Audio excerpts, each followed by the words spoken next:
I'll move on to Rekha. Thanks a lot. Yeah. Rekha? Yeah, hi. Yeah, hi. First of all, Monica was so inspirational, I must say. Superb. Thank you, So Rekha. much to learn. yes, a lot. And she's very, I mean, a lot of discipline we need to learn from her in the systems.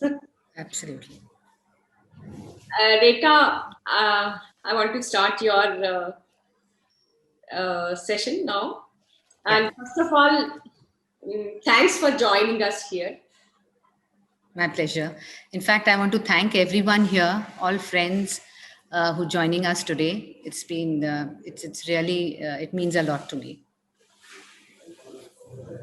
And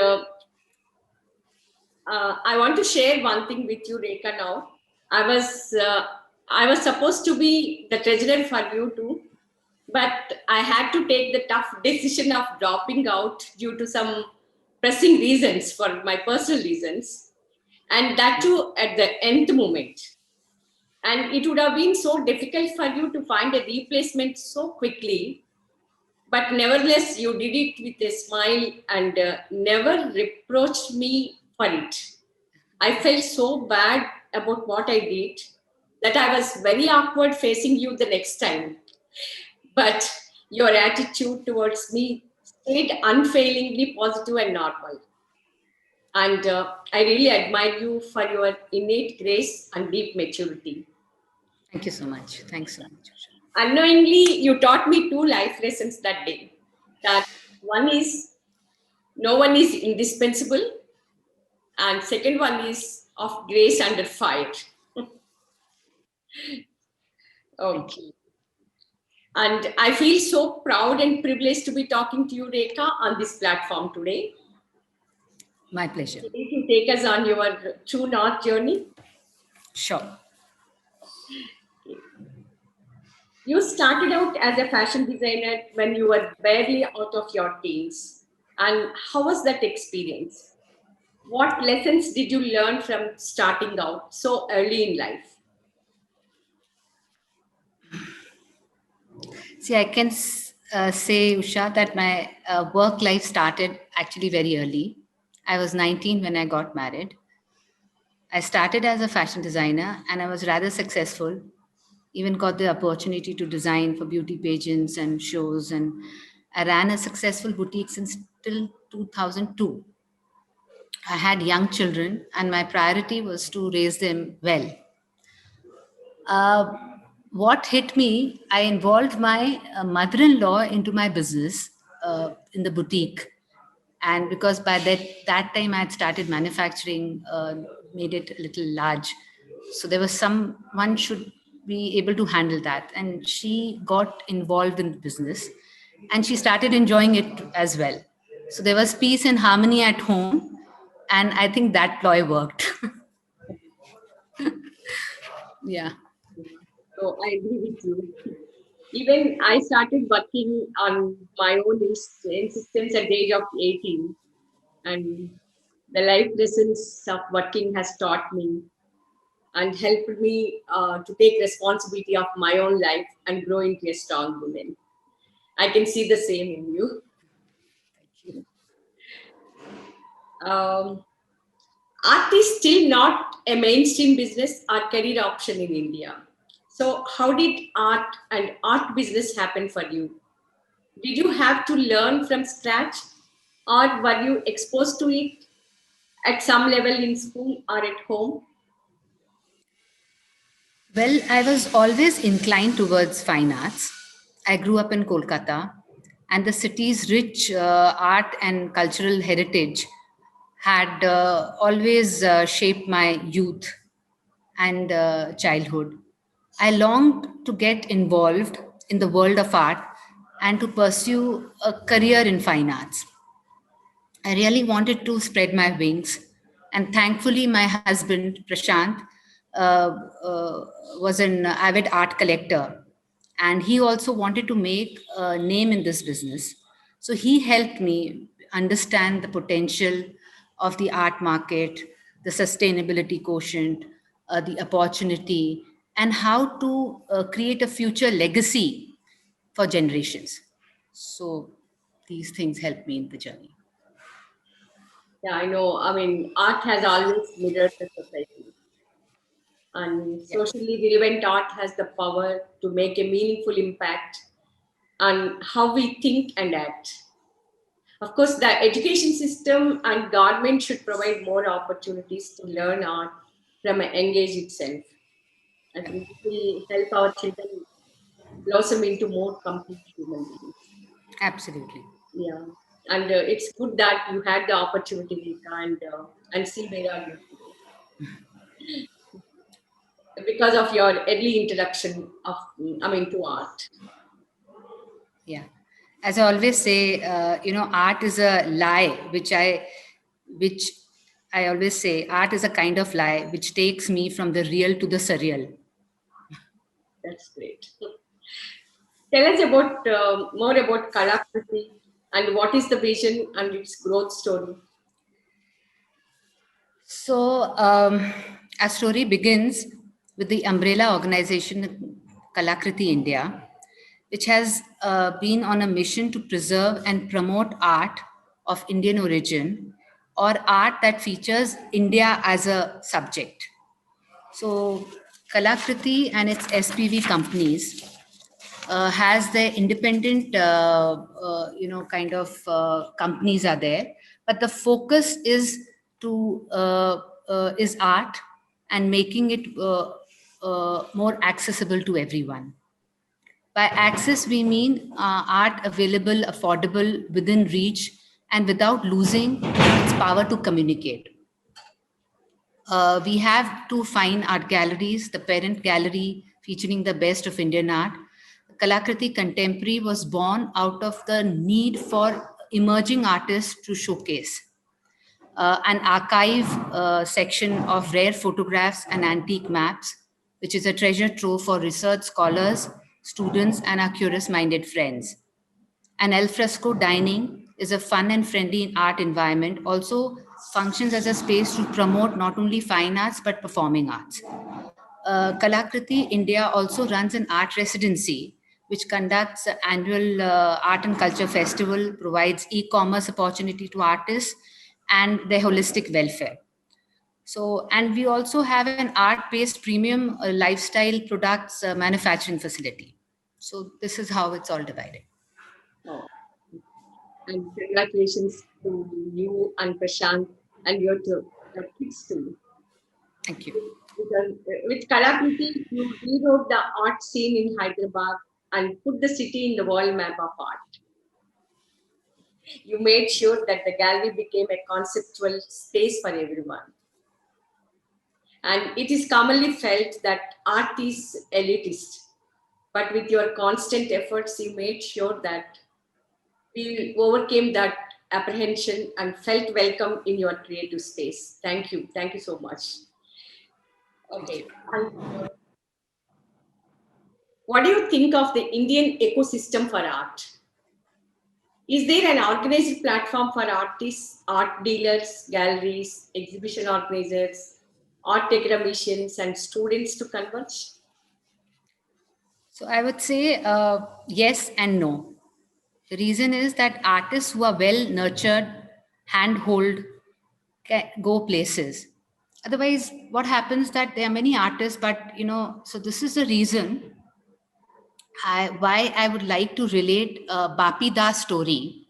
Bapi Das is the name of an artist who does embroidery, and so I would like to share that personal story of his for you all to understand how an artist can be so famous and the whole process. So the Bapidas was an auto rickshaw driver, self-trained artist from the roads of Kolkata, and which we took to the Kochi Biennale 2018, and has been a source of pride and inspiration for all of us.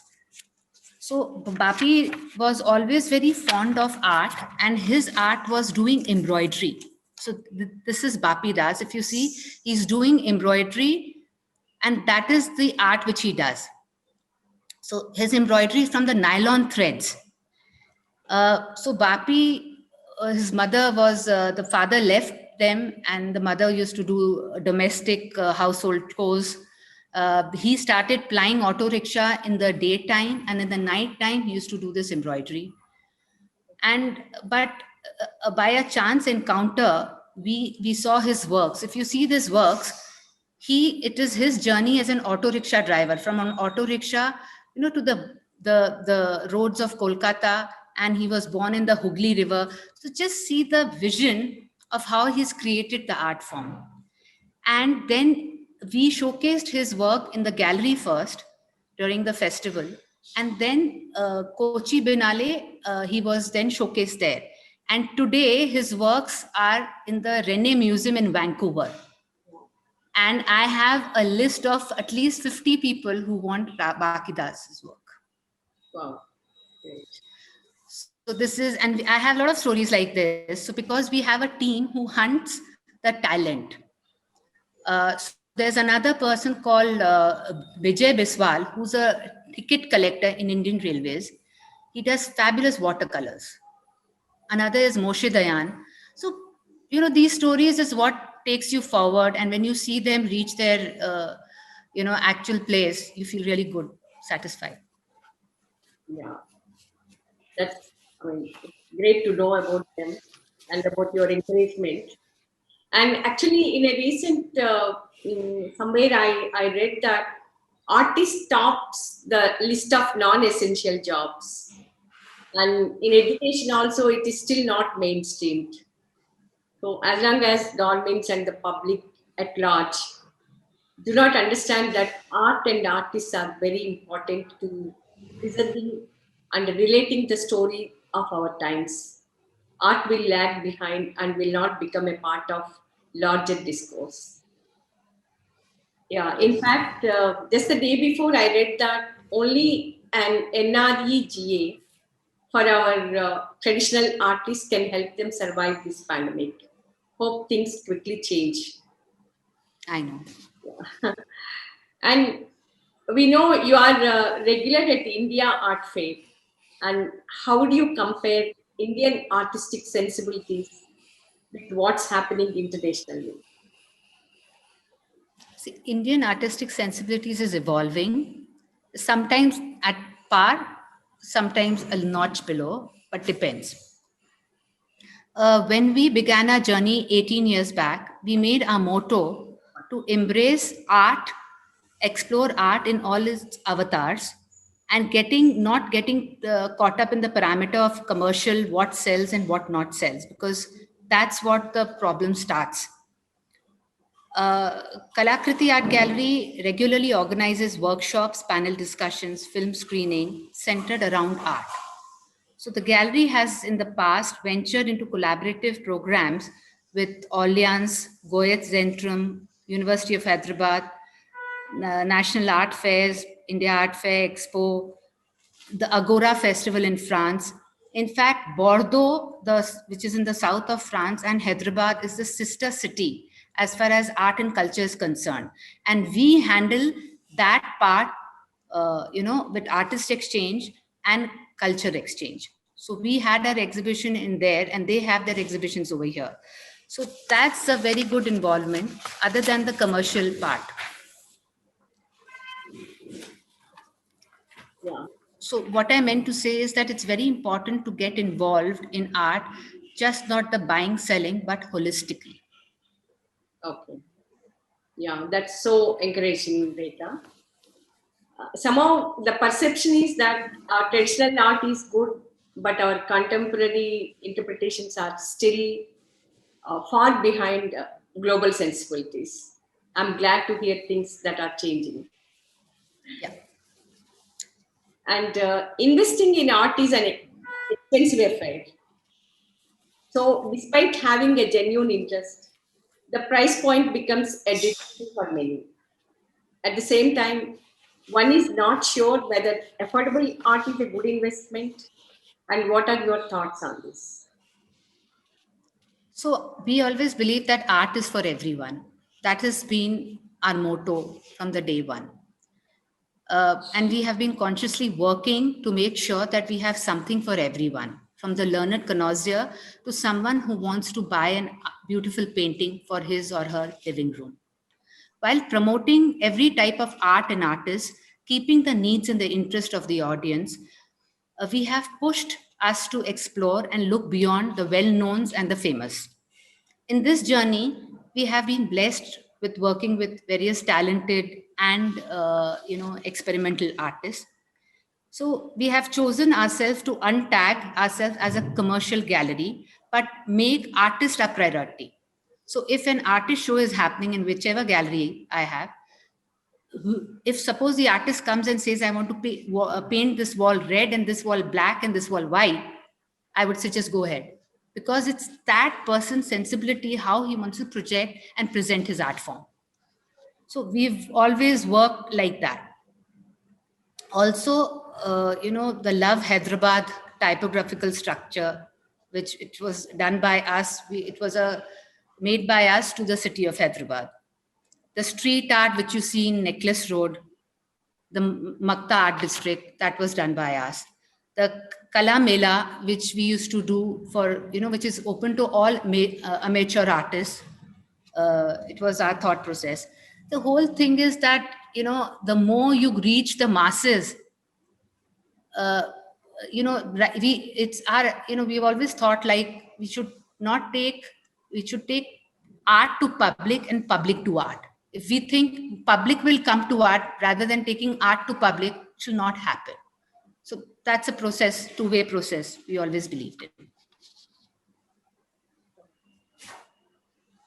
Yeah, I mean, artists like Modigliani and Van Gogh struggled to survive during their lifetime.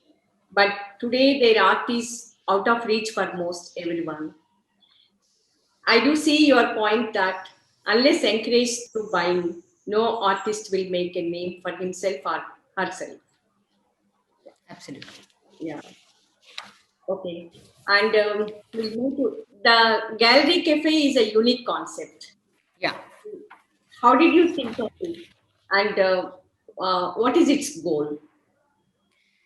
See, let me tell you very clearly, Cafe is not my concept. It is my daughter's concept. She came after doing her master's in art, and she wanted to start something else. And then she came up with the idea, why don't we marry al fresco dining with exhibiting art? And that's how this came into being. And so the space has been extensively designed and made for launchpad for artists, authors, talks, seminars by various personalities, and also give them chance to perform, because every Wednesday there's a musical event. So this whole concept was her concept.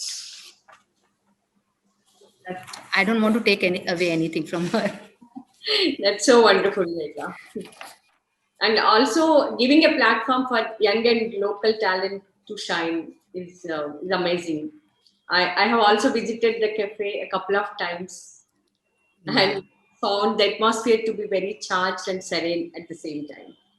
Thank you. See, the art fraternity to go and survive, we need to have a very synergy between, buyers, collectors, gallerists, and promoters. So we like to promote artists who've got the talent, and we give scholarships also. We're doing it for many, many years now.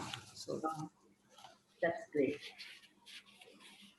Let's move on to your role in Flow now. And what has been your journey with the organization like? And what did you learn from your stint as the chairperson? And what would be your advice to the future chairs?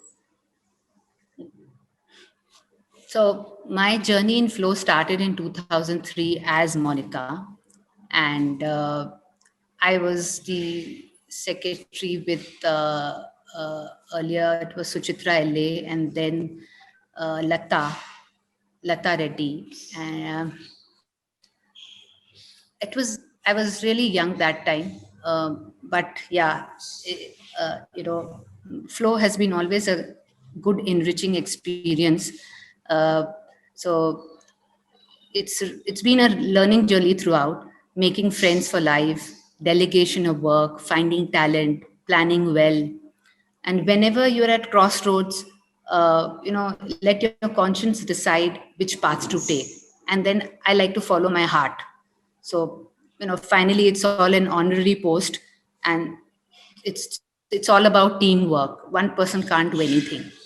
So I'm thinking differently, out of the box, understanding and interacting with members. This has been my journey all. And what about flow advice I can give is, I don't think so I can give any advice, but never let success go into your head. Be as humble as possible. And you are just as any other member. Just you're no special. You're just like any other member. Should always think like that. That's really good. I think one should remember that. Yeah. And I heard that you are currently heading YPO. And how is it different from Flow? See, in YPO, there's no hierarchy. All officers post are members first. And we are given the freedom.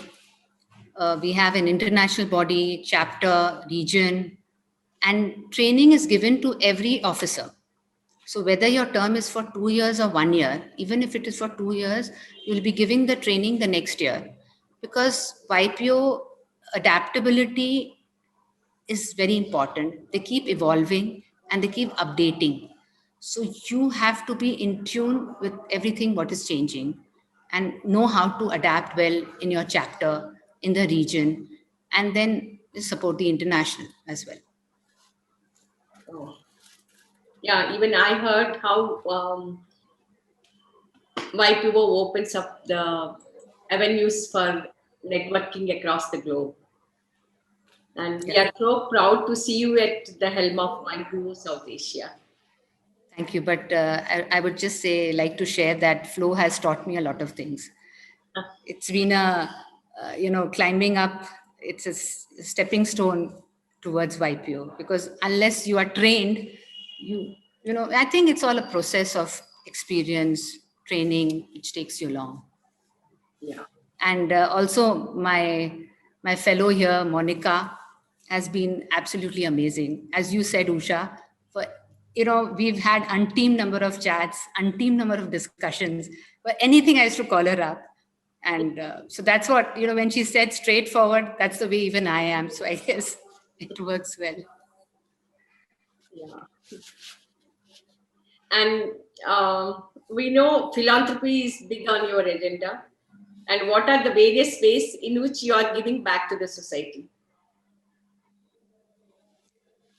So philanthropy is the joy of giving from heart for the society from where we've taken so much. We need to be thankful and we need to give back in whichever way we can. It may be a drop in the ocean, but everything helps. We need to find our own ways.